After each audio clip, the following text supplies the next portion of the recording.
Nach einem kleinen Abstecher in Ras Mohammed sind wir nun auf dem Weg in Richtung Strait of Tiran. Nach den Wrack-Highlights der letzten Tage liegt der Fokus jetzt mehr auf Riffen und wenn, dann eher kleineren und nicht penetrierbaren Wracks. Die Strait of Tiran verbindet den Golf von Aqaba mit dem Roten Meer und liegt zwischen Sharm el-Sheikh auf der ägyptischen und der Insel Tiran auf der saudi-arabischen Seite.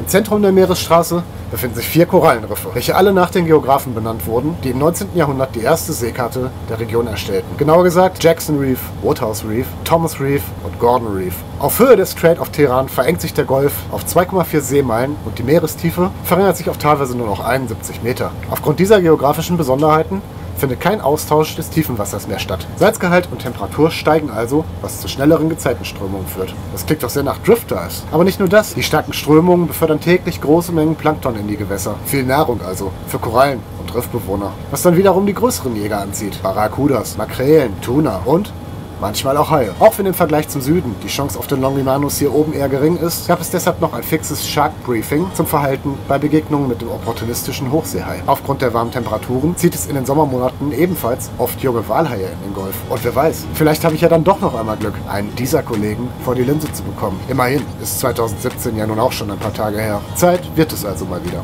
Also Leute, auf dem Menü für heute stehen Jackson Reef, Gordon Reef und ein weiterer Night Dive dort. Dann mal guten Hunger.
Home.